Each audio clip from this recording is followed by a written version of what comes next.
Hanging out here with Joe Trenca. He did something this past weekend he had not done before. He won with his sprint car at Fulton Speedway. Started second, so you might be sitting there going, well, he probably took the lead early. But no, it was a last lap pass of John Smith to get it. He also ran Brewerton on Friday night, 13th to 7. It is career win number 3 for him in a sprint car. He is 27 years old. We're at his shop out here in Liverpool, just south of the place. What's going on, man? Congratulations. Thank you. Thanks for stopping down and seeing me. I appreciate you making time for me. They're actually they just cleaned up the push vehicle. So what are we doing today then? What's a standard Tuesday after a race weekend like?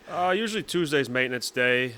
Just Fulton was muddy. I give them props for getting the show in because we were sitting down there in the pit area and I didn't think we were going to get it in how much rain we got. So we kind of rushed to wash everything Sunday morning and thinking we were going to go to Utica, but Utica ended up canceling. So we kind of shoved everything back in the shop and just cleaning up some stuff up and make sure all the mud's off the tires so we don't ruin the trailer floor.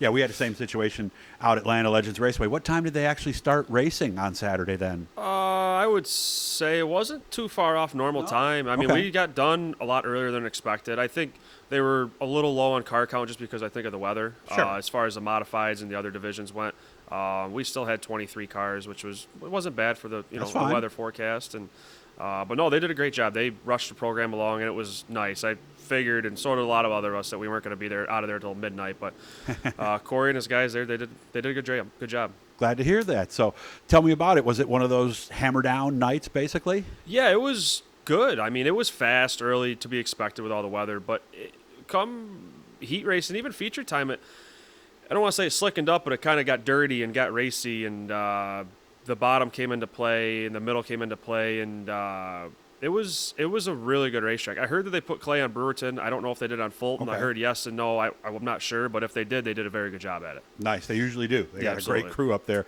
and when things happen, they can get it done. Won the dash on Friday. How good were you early on Saturday? We were pretty good. We timed decent. I think we timed 4th in our group. Okay.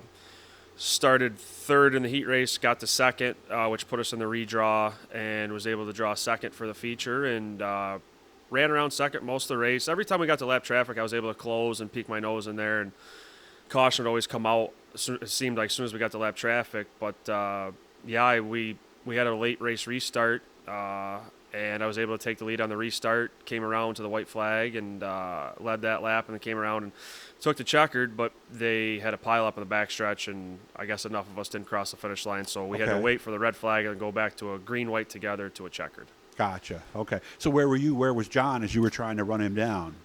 He was running the extreme top, and I was up there, but I was able to peel off of it and run the bottom or the middle if need be. That seemed to be a lot better in lap traffic. I found out he had some brake issues, and that's why he didn't really leave the top.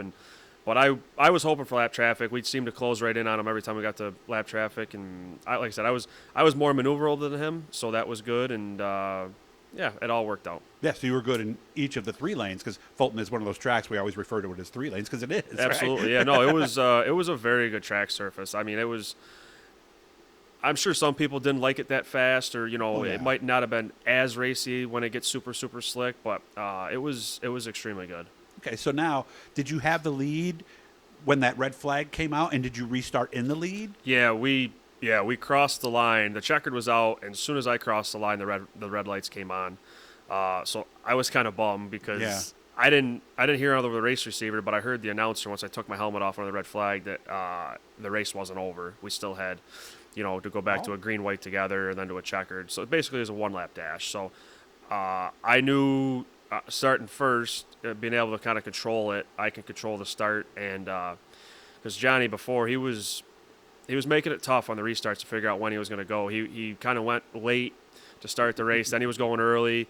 And I kind of started to figure him out because we had a bunch of restarts. And then our motors fire really well, though. We've never had an issue on restarts. And I kind of knew if I could control it, it would be hard for him to get a run back on me, especially kind of run a protective line. So, like I said, it all worked out. Very grateful. It was a good win, needed win. We've been running real good lately and been racing a lot. So I don't want to say any of us are surprised because we know we can run up front and win. But it was definitely good to get it off our back for this year. So what were you thinking then as you're getting ready to come in at 3 for that last green and white together? Did you have in your mind where you were going to run on the racetrack? Were you trying to protect, or were you thinking, I'm just going to run and let him catch me? Yeah, I had about 30 minutes to think about it under the Oh, red was that flag. long? Yeah, I mean, there was a lot of cars wrecked, and Oh, the safety team, they had to deal with all the mud in the infield from the rain, and it was tough to get wreckers down to the infield. So they did what they could. But I was kind of the first car there, so I was kind of watching everything and kind of played it back in my head a couple times, and then I just didn't really think about it. It is what it is. If it's going to happen, it's going to happen. I mean, I knew we were better than him, so I wasn't super worried about it, but you never know what can happen, were you trying to take his line away, or? No, I let him run his line. I just kind of ran my normal. That's kind of how I passed him. I just ran through the middle, and I was able to get a lot better run down the straightaways than him. And the top got pretty far around, and he was kind of hanging coming off, and I was able to get a little bit, make the straightaways longer, get a good shot down the straightaways, and that's how we passed him originally, and that's just kind of what I did. And luckily, Jason Barney, he challenged him as soon as they came out of turn 2, so it kind of protected me from opening myself up for a slide job. Now he's got to worry about him instead of chasing you. He's holding on to second now. Exactly. So. And you're right, that does happen at Fulton. That top can get so far out that you can almost putt around the bottom and be faster. Yeah, absolutely. And I tested it. I tested the waters a few times in lap traffic with the bottom, and one time I closed like a 10-car gap in like no time on him. So I knew if we were in clean air without traffic, he was going to be tough to beat. But once we got the traffic, he just was too dependent on the top, and we were able to maneuver. And it is what it is. It's how we came out and won, and I'm excited. So you're using that Sammy Reeks the fourth line down at Fulton, because I remember he was always one of the guys who always seemed to end up down there. Yeah, a lot of guys run down there. How was Friday? Friday wasn't bad. We unloaded. We were horrible.